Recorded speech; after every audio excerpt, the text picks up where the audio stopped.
Shalom.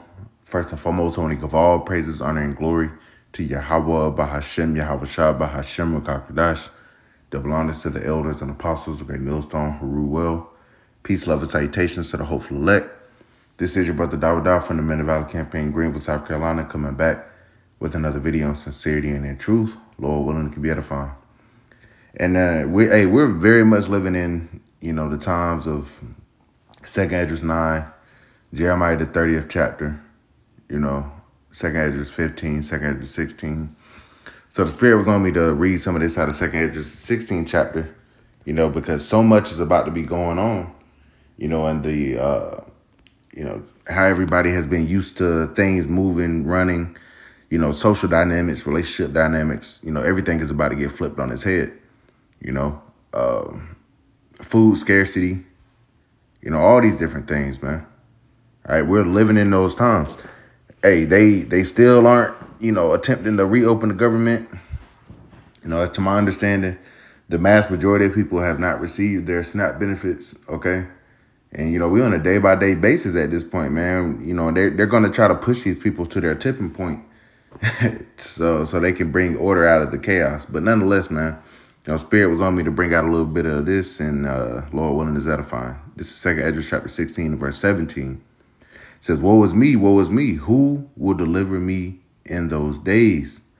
All right, this was Ezra speaking on the visions that he was given, okay?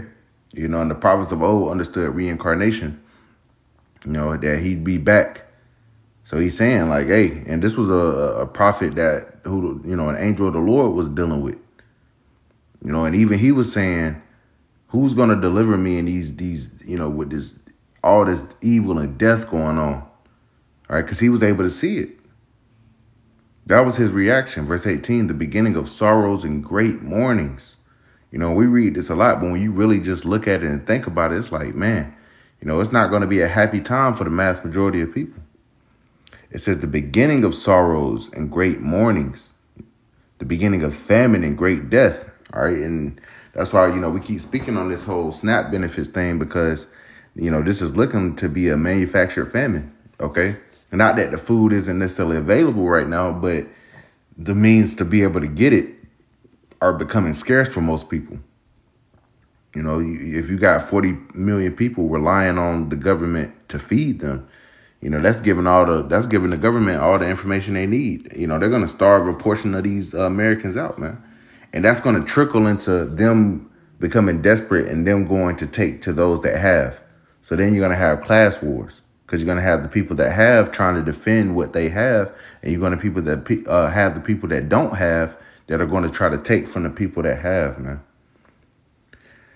It says the beginning of famine and great death, the beginning of wars. You see Trump starting all these damn wars, talking about attacking Nigeria, talking about attacking Venezuela. Israel's talking about going into, Lebanon, and they've continued fighting in Gaza. All right, they ultimately want to go against Iran. You got the Ukraine-Russia war still going on. You'll have different skirmishes and stuff, start here and there. All right, so it says the beginning of wars, man, because, hey, the war is going to continue to intensify. All these things that we're reading about are here to stay until the end, man. Yahweh Shah said he come to send fire on the earth, and what will he if it be already kindled? So shit is already going to be happening. Blood is already starting to pour into the streets. Hey, you see what's going on in Sudan, and it's so much blood out there that Google Maps, you can see the shit from Google Maps, man. And it's not getting a lot of media coverage, all right, because they're not Edomites. But nonetheless, man, hey, things are happening in the world. It says the beginning of wars and the power shall stand in fear. The beginning of evils, meaning bad times. What shall I do when these evils shall come? And what we're going to do is trust in Yahweh Bashim Yahweh Shah, because the same power that warned us of these things is going to give us the ability to weather through it. Verse 19, behold, famine and plague, tribulation and anguish are sent as scourges for amendment. So the Lord sends these things, because the Lord said he formed the light and create darkness. He makes peace and creates evil. The Lord does all these things. So the Lord is sending famine, plague, tribulation, anguish, sending them so that you people could acknowledge your offenses, but you won't. Verse 20 says, but for all these things they shall not turn from their wickedness, nor be always mindful of the scourges. So you're not even considering. Jake isn't even considering, man. You know? Like there was a video I was watching yesterday, just watching like a compilation of videos of these women just lamenting. And this one damn high cholesterol black woman was just on some shit like, oh God, they took my stamps away. Oh God, just kept saying, oh God, man. Instead of actually seeking Yahweh Bashim Yahushua and living. Verse 21, behold, victuals shall be so good cheap upon earth that they shall think themselves to be in good case. So yeah, you can still get DoorDash. You can go get a 4 for 4. So you think you're good. It says, and even then shall evils grow upon earth, meaning more bad times. Sword, famine, and great confusion. You see this word famine keeps coming up. Even Yahushua mentioned famine as a major end time sign. All right, and that's something that these Americans have not really dealt with. All right, because they've had these SNAP benefits. If you were below the poverty line, you could go and get on these SNAP benefits, and the government would give you money to get food. And they've used this money to trade with. They'll sell their food stamps to fund their lifestyle. And then they could just go in and load up on shit. They don't have to be conscious of budgeting or anything, because they're having shit given to them. So now that Esau's taking it away, they're dealing with real food instability, man. All these different lines outside of these food banks and stuff, and that's why we keep saying our value is going up, because we actually have the mind to understand what's going on and why it's happening. Okay, we're not shaking to and fro. It says, even then shall evils grow upon earth, sword, famine, and great confusion.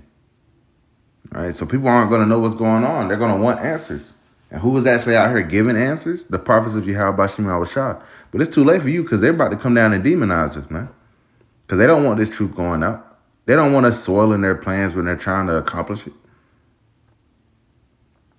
Verse 22, it says, for many of them that dwell upon earth shall perish of famine. All right, and what's famine? The scarcity of food.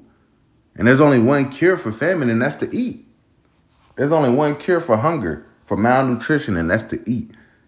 The Lord is about to starve you out. In Lamentation, it says, they that be slain with the sword are better than they that be slain with hunger. All right, so that's a slow, painful death. So it says, for many of them that dwell upon earth shall perish of famine, and the other that escape the hunger shall the sword destroy. And the dead shall be cast out as dung, and there shall be no man left to comfort them. For the earth shall be wasted, and the city shall be cast down. And, we know this happens in different places of South America, Africa. All right, but it's going to come here to America in a major way. Verse 24, there shall be no man left to till the earth and to sow it. You know how you got, the city crews and stuff that come in, make sure the trash is off the ground. They'll plant, the gardens and stuff like that. Make it look all nice. Nobody's going to do that anymore. So it's going to, look wild out here. Verse 25, the trees shall give fruit, and who shall gather them? The grapes shall ripen, and who shall tread them? For all places shall be desolate of men. So it's going to get, man, people ain't going to be out in the chief places of conquerors like that when all hell is breaking loose, including us. Verse 27, so that one man shall desire to see another and to hear his voice. Brothers might be in times of isolation, because we don't know where we're going to be when the deal goes down, man. We know that the Lord is going to guide brothers, but hey, brothers are going to be going through many diverse things. Verse 28, it says, for of a city there shall be 10 left, and 2 of the field, which shall hide themselves in the thick groves and in the clefts of the rocks. As in an orchard of olives, upon every tree there are left 3 or 4 olives, or as when a vineyard is gathered, there are left some clusters of them that diligently seek through the vineyard. Even so in those days there shall be 3 or 4 left by them that search their houses with the sword. So you're going to have different mercenaries, armed gunmen and stuff that are gonna be going around. All right, and that's why it's gonna be such a dangerous time, And these women, that's why they're gonna seek that stability because they're gonna realize that the power is not in their hands, man. They're gonna hope to be with a man that's actually gonna respect them and treat them right because it's gonna be all type of graping and shit going on in those times, man. You getting snatched up, you getting sold for peanut butter and shit. All right, because of the famine. You women are gonna get in line. It's about to get real dark out here. But the Lord is gonna cover his elect. The elect men, women, and children. All right, the Lord is gonna protect them. He's gonna hide them. It says, verse 32, it says, and the earth shall be laid waste, and the old fields thereof shall wax old, and her ways and all her paths shall go forth, shall grow full of thorns, because no man shall travel there through. When you have, like in the woods and stuff, if you have a path, but if nobody goes on that path for a long time, the woods will pretty much overtake it if nobody clears it out. Well, that's how these cities and stuff are going to be. That's how, the places that were civilized, inhabited, that's how they're going to end up. Verse 33, it says, the virgins shall mourn having no bridegrooms. The women shall mourn having no husbands. Their daughters shall mourn having no helpers. So it's going to be a time where these men are going to be drafted into the war, and these women, they're not going to have anybody to marry. All right, which is going to lead to Isaiah 4:1. And this isn't the only scripture where it speaks about these men going and dying in the war, man. Isaiah the 3rd chapter goes into it as well. So, that I don't need a man spirit is about to leave the earth. It's leaving the earth daily, man. All right, we see it. We see the countenance on you women, man. You're losing that proud, haughty look that you had for so many years. Whether it's the food stamps, whether it's your job, whether it's, you can't afford your bills, whatever. And then men just utterly pretty much done with you women, man, as far as taking you serious. All right, verse 34, it says, in the war shall the bridegrooms be destroyed. Once again, there's going to be a draft. It says, and their husbands shall perish of famine. So again, major judgment, wars and famine reserved for these men, which is going to create a shortage of men, which the Lord is going to make a man of Yahweh Bashem Yahushua more precious than fine gold, even the golden wedge of Ophir. All right. Verse 35, it says, hear now these things and understand them, ye servants of the Lord. Behold, the word of the Lord, receive it. Believe not the gods of whom the Lord spake. Behold, the plagues draw nigh and are not slack. Verse 38, as when a woman with child in the 9th month bringeth forth her son, with 2 or 3 hours of her birth, great pains compass her womb, which pains when the child cometh, they slack not a moment. So, when brothers that have children, you'll know when your woman, she's starting to go into labor, those contractions will start, hitting her. And they'll be further apart at first, and then the closer, you get to the baby being born, those contractions become more frequent. They'll go from 30 minutes apart to 20 minutes apart to 10 to 5 to a minute apart. And then the baby, is ready to come out. The Lord is painting this picture. So just how you think about that process, where you have these major events happening. You had the Crown Vic a couple years ago. You had different market crashes and stuff like that. But now, as of lately, it's just been shit going on. Wars, tariffs, snaps getting cut off.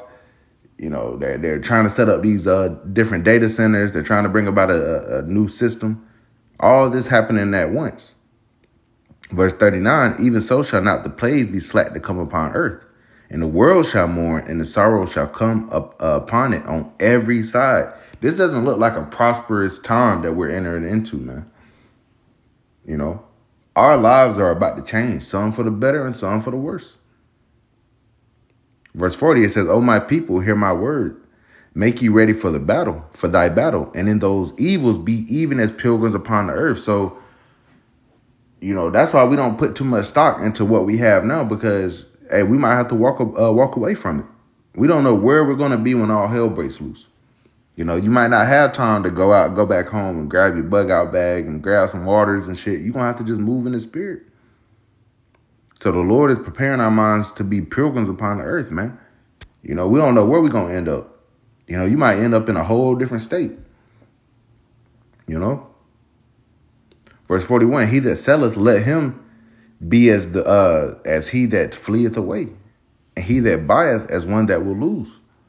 He that occupieth merchandise as he that have no profit by it, and he that buildeth as he that shall not dwell therein. So, you know, yeah, right now we're still in the world. We still have these jobs and stuff. We get up, we go to work. But at any moment when the Lord sees fit, when it's time for the next phase of prophecy, you know, our lives are going to be shaken, and you got to be ready for that. You got to be mentally, and we're ready, man. We're tired of fucking working. We're tired of these bills. We're tired of these proud ass women. We're tired of Esau ruling over us. We just tired of all of this shit. So we're ready for the next phase, man, to where we can fully trust on Yahweh Shem Yahushua, because that's our superpower. Our faith in the Lord is our superpower, man, because these people don't have faith. Verse 43, he that soweth as if he shall not reap, so also he that planteth the vineyard as he that shall not gather the grapes. And they that marry as they that shall get no children, and they that marry not as the widowers. And therefore they that labor, labor in vain. For strangers shall reap their fruits and spoil their goods and overthrow their houses and take their children captives. For in captivity and famine shall they get children. And they that occupy their merchandise with robbery, the more they deck their cities, their houses, their possessions, and their own persons. You know, everybody has heaped to themselves these different treasures, things that they like, you know. But it's all going to be taken away.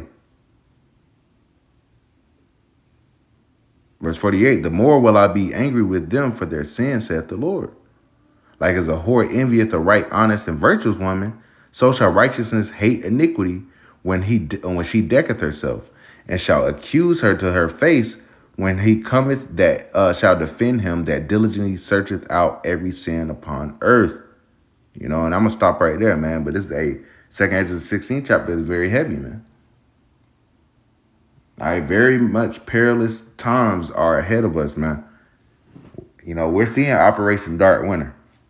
You know, it's not looking like they're going to open this government. They're going to let this shit, they letting this shit go, man. It's time to set up their new system. You know, they don't care if you people were comfortable. They pulling the damn rug, man.